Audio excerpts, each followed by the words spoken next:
Olá, sejam bem-vindos a mais uma videoaula do nosso curso Eleições Sem Processos, ok? Nessa videoaula eu vou continuar vou dar prosseguimento ao que falei na última aula, que é o processo judicial eleitoral, e vou falar especificamente das ações eleitorais cíveis, ok? Algumas delas, para começar, né, já que são muitas. Muito bem. A primeira ação para a qual quero chamar a atenção é a ação de impugnação ao registro de candidatura, que é conhecida com a sigla de AIRC. A primeira coisa a ser dita é que todas as ações eleitorais nas eleições municipais são julgadas por um juiz eleitoral que representa a primeira instância da Justiça Eleitoral, ok? No caso de recurso, vai primeiro para o TRE. A ação de impugnação de registro de candidatura pode ser apresentada no prazo de 5 dias contados da publicação do edital com o nome dos candidatos registrados. Esse edital é publicado logo na semana após o dia final para o registro de candidatura, que é o dia 15 de agosto. E quem pode impugnar uma candidatura? Qualquer cidadão? Não, qualquer cidadão não. Qualquer cidadão pode apresentar uma notícia de inelegibilidade. Já a impugnação ou registro, que tem a finalidade de não permitir a participação de candidatos que não tenham condições de elegibilidade, ou seja, por exemplo, filiação partidária no mínimo 6 meses, domicílio eleitoral no município em que vai concorrer, também há 6 meses, plenitude do gozo dos direitos políticos, o que exclui aqueles que tiverem seus direitos políticos suspensos por condenação criminal, como eu expliquei na aula sobre registro de candidatura. Enfim, essa ação não pode ser apresentada por qualquer cidadão. É preciso dizer qual é a legitimidade ativa, quem pode, então, propor. Outros candidatos, partidos, federações, coligações ou Ministério Público em nome da sociedade. Nada impedindo que haja mais de um impugnante, ok? A impugnação deve já indicar as provas que serão produzidas e deve já trazer um rol de testemunhas. O procedimento é rápido, isso é muito importante saber. 7 dias para o impugnado contestar, 4 dias para o juiz ouvir testemunhas numa só oportunidade, mais 5 dias para diligências, outros 5 dias para alegações finais e 2 dias para manifestação final do Ministério Público, se ele for a parte impugnante, ok? Ao final desse procedimento, que dura em torno de 21 dias, o juiz decide pela não aceitação do registro ou pela aceitação do registro. Da decisão dele, cabe recurso no prazo de 3 dias para o TRE respectivo. Um último detalhe sobre a impugnação de registro de candidatura. Para que uma candidatura não seja aceita, não é imprescindível o julgamento favorável de uma impugnação, ok? Não é preciso impugnação para que ela não seja aceita. O juiz pode indeferir a candidatura de ofício, se entender que faltam requisitos mínimos para a candidatura. Ele pode notar nos autos uma certidão criminal positiva ou constatar o analfabetismo de um candidato, por exemplo.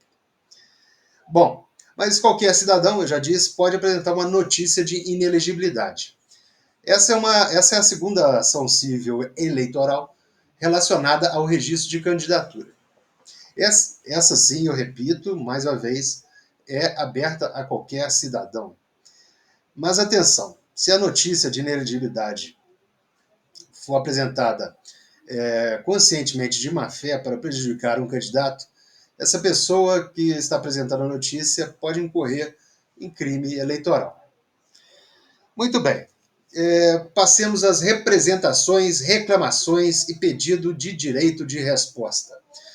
O terceiro tipo, ou grupo de ações eleitorais cíveis, são justamente elas, né? As representações, reclamações administrativas e pedidos de direito de resposta.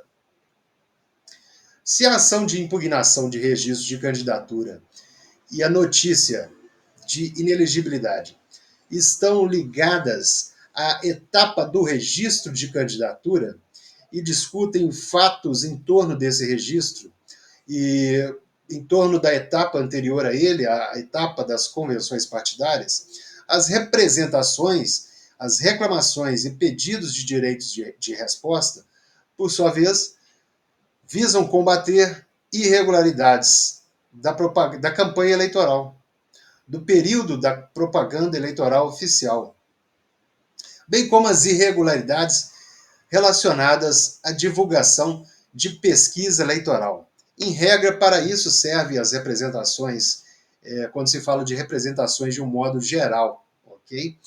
Nós já falamos em breves linhas sobre o que pode ser propaganda irregular. A representação, que pode ser proposta por partido, por candidato, federação, coligação ou pelo Ministério Público em nome da sociedade, mais uma vez, não é qualquer cidadão que pode apresentar, tem justamente o fim de fazer a retirada dessa propaganda irregular, se ela não for retirada por ordem direta do juiz eleitoral ou do TRE no exercício do poder de polícia. E ela também tem como objetivo a aplicação de multa, ok? As representações têm a função de combater também a divulgação de pesquisas eleitorais irregulares, ou seja, aquelas pesquisas que não foram devidamente registradas na Justiça Eleitoral com todos os requisitos necessários. Eu destaco esse ponto importantíssimo. Só pesquisas registradas podem ser divulgadas. Algo muito importante a ser dito sobre as representações ainda é o seguinte: elas correm muito rápido. Elas são ações céleres, elas são ações, aliás, celeríssimas. Demos um exemplo. Se um candidato resolve fazer uma panfletagem, por exemplo, dentro de um mercado municipal fechado, ele está incorrendo em propaganda irregular. A lei proíbe divulgação de propaganda eleitoral em bens públicos ou bens de acesso comum ao povo e traz um conceito bem largo de bem de uso comum. Mas aqui estamos diante de um mercado mantido pela prefeitura, então é um bem público mesmo. O adversário desse candidato faz prova em vídeo e pede que o seu advogado entre com uma representação contra a conduta do adversário, ok? Na ação, já devem ser indicados todos os fatos, circunstâncias, provas de autoria, do prévio conhecimento do beneficiário, inclusive. Recebida a reclamação por uma zona eleitoral, pelo cartório eleitoral, o candidato autor da propaganda irregular será imediatamente intimado para se defender no prazo de 2 dias.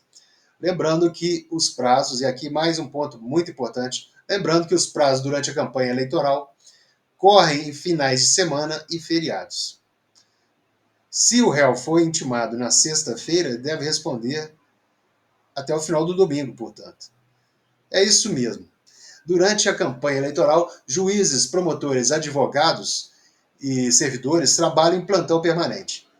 Apresentada a resposta do réu, o Ministério Público tem um dia para dar o seu parecer sobre o caso, e o juiz deve decidir também em um dia. O juiz pode aceitar o pedido de aplicação de multa se considerar a propaganda realmente irregular. Uma multa que, em regra geral, há alguns casos específicos, mas em regra geral é uma multa de R$ 2.000 a R$ 8.000. R$ 2.000 a R$ 8.000 para cada ato de propaganda irregular. Condenado, o candidato multado tem que correr também para apresentar o recurso, né, se ele não quiser pagar a multa, para o TRE do seu estado. Porque o prazo é curtíssimo também, é um dia apenas. Ok? Como o volume de recursos que chega a um tribunal em uma eleição é gigantesco, os prazos são rigorosamente observados. Essa é a prática que nós observamos, né? Um dia de atraso já é suficiente para que o recurso não seja aceito, né? E os tribunais têm sido bem rigorosos no cumprimento dos prazos. Daí a necessidade de os candidatos, os dirigentes partidários e seus advogados estarem alertas, bem alertas e disponíveis durante os 7 dias da semana de uma campanha eleitoral, ok? Agora, mais uma coisa sobre as representações. elas são diferentes das reclamações, ok? E do direito, que eu vou falar logo em seguida, após o direito de resposta.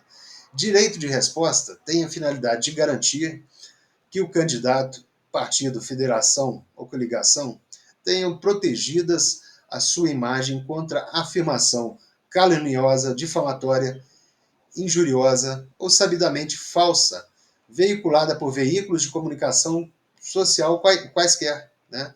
Veiculada seja pela imprensa escrita, pelo rádio, pela televisão, por provedores de aplicações na internet. Importante esse ponto, inclusive provedores de aplicação na internet. E aqui eu estou falando, como todos sabem, de Facebook, Instagram, Twitter, X.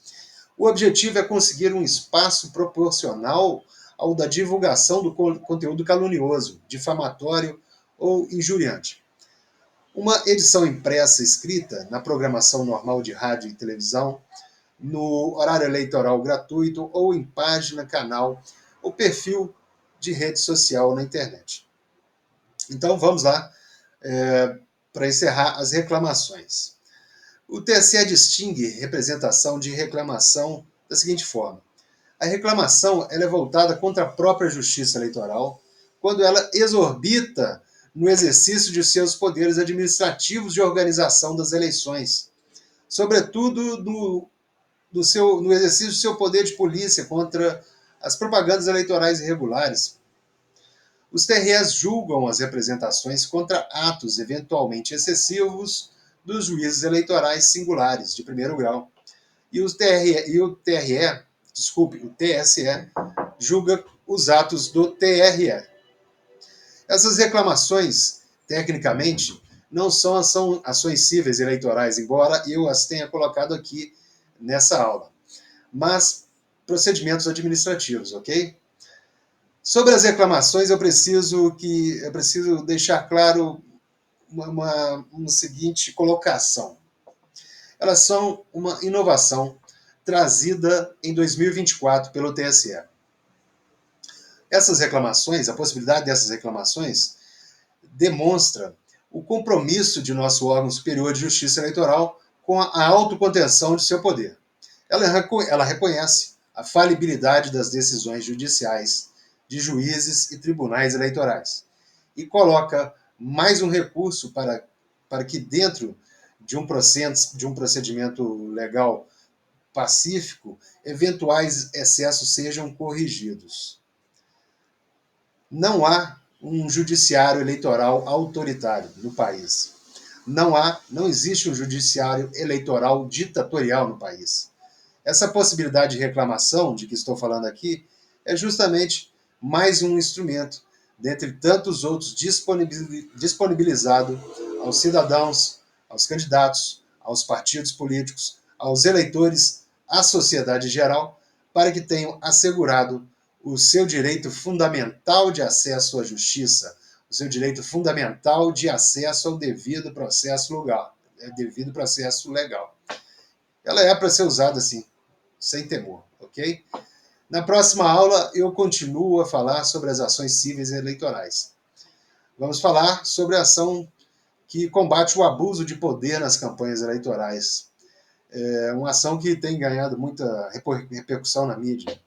Seja o abuso do poder político, o abuso do poder econômico ou o uso indevido do poder de comunicação social. A princípio, eu falaria em um bloco só de todas essas ações, mas revendo aqui o meu material de apoio, eu vejo que é preciso mais tempo e que o vídeo ficaria longo se falasse de todas numa só aula. Aliás, um curso exaustivo demandaria pelo menos umas 10 aulas, né? E nosso propósito não é ser exaustivo, nem cansar. Espero que não. Muito obrigado. Até a próxima aula.